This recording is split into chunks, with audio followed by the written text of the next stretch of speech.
Baik, bismillahirrahmanirrahim. Assalamualaikum warahmatullahi wabarakatuh. Sebelum itu perkenalkan, nama saya Imam Habibi dari jurusan Perbankan Syariah dengan NIM 90500120055. Nah, jadi pada kesempatan kali ini izinkan saya menjelaskan materi tentang kelembagaan dan pendayagunaan zakat menurut Undang-Undang Nomor 23 Tahun 2011 tentang pengelolaan zakat. Jadi, selamat menyaksikan. Baik, jadi yang pertama itu adalah kelembagaan zakat menurut Undang-Undang Nomor 23 Tahun 2011 tentang pengelolaan zakat.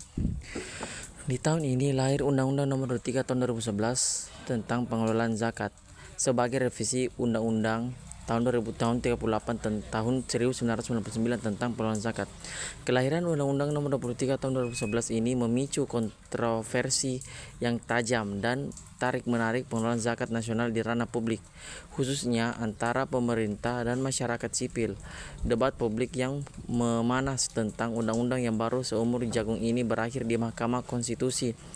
Permohonan uji material UU Nomor 23 Tahun 2011 diajukan oleh MK oleh puluhan las atau termasuk dua las terbesar, yaitu Dompet Duafa dan Rumah Zakat yang tergabung dalam Koalisi Masyarakat Zakat atau KOMAS. Baik, selanjutnya adalah tentang manajemen kelembagaan zakat. Manajemen zakat ialah pengelolaan dengan menggunakan berbagai sumber daya secara efektif untuk sasaran zakat. Dalam Undang-Undang Nomor 23 Tahun 2011 tentang pengelolaan zakat, pasal 1 bab 1, pengelolaan zakat adalah kegiatan perencanaan, pelaksanaan dan pengorganisasian dalam pengumpulan, pendistribusian dan pendayagunaan zakat.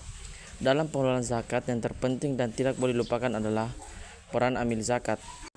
Yang terpenting dan tidak boleh dilupakan adalah peran amil zakat selaku pengemban amanah pengelolaan dana-dana tersebut. Jika milik zakat baik, maka 7 ansaf mustahik lainnya akan menjadi baik. Tetapi jika milik zakatnya tidak baik, maka mustahik yang lain tidak akan baik. Dengan kata lain, yang terpenting dari zakat adalah bagaimana mengelolanya atau memanajemen zakatnya dari pengelolaan zakat tersebut.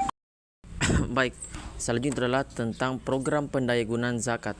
Program pemberdayaan zakat adalah program yang dilakukan untuk memanfaatkan zakat secara maksimal guna membantu meningkatkan kesejahteraan masyarakat. Program ini bertujuan untuk meningkatkan kemampuan masyarakat dalam memenuhi kebutuhan dasar mereka serta membantu mereka keluar dari lingkaran kemiskinan. Jadi ada beberapa bentuk program pemberdayaan zakat. Nah, yang dimana dalam program pemberdayaan zakat ini sangat-sangat membantu, bisa dikatakan sangat membantulah dalam meningkatkan perekonomian yang ada di masyarakat.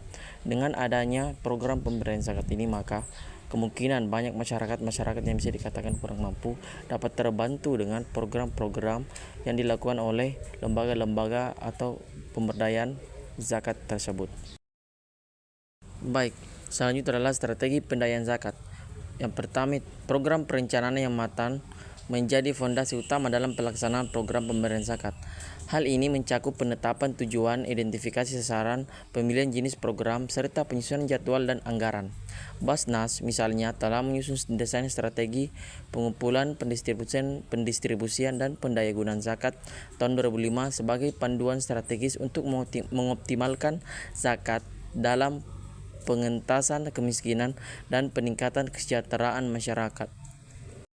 Nah, bukan hanya itu, zakat perlu juga menyusun sebuah strategi, karena dengan menyusun sebuah strategi kita bisa tahu bagaimana cara kita menyusun strategi tersebut agar dana-dana dari zakat tersebut ini dapat dibagikan, dapat tersalurkan sesuai dengan orang-orang yang tepat untuk menerima zakat-zakat atau menerima dari dana-dana yang telah dikumpulkan tersebut.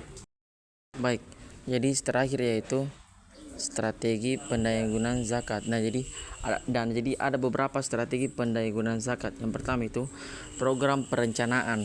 Nah, yang dimana ketika kita ingin melakukan suatu pengelolaan zakat, maka pertama adalah kita melakukan adalah programnya seperti apa, program perencanaannya seperti apa. Nah, setelah itu melakukan suatu monitoring dan evaluasi apakah program ini berjalan sesuai dengan rencana dari awal. Nah, terus ketika dalam manajemen keuangan, nah bukan hanya program dan evaluasi, yang dimana kita harus mengetahui dulu bagaimana manajemen keuangannya, apakah manajemen keuangannya ini telah aman atau terstruktur.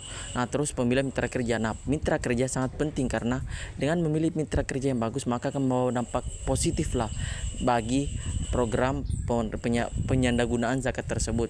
Nah, terus kolaborasi dengan pihak-pihak terkait. Nah, disinilah penting kita berkolaborasi dengan berbagai pihak yang penting, karena dengan kita berkolaborasi dengan pihak-pihak yang baik, maka disinilah zakat dapat tersalurkan, dapat bisa tersalurkan kepada orang-orang yang memang berhak untuk menerima zakat atau dana-dana tersebut.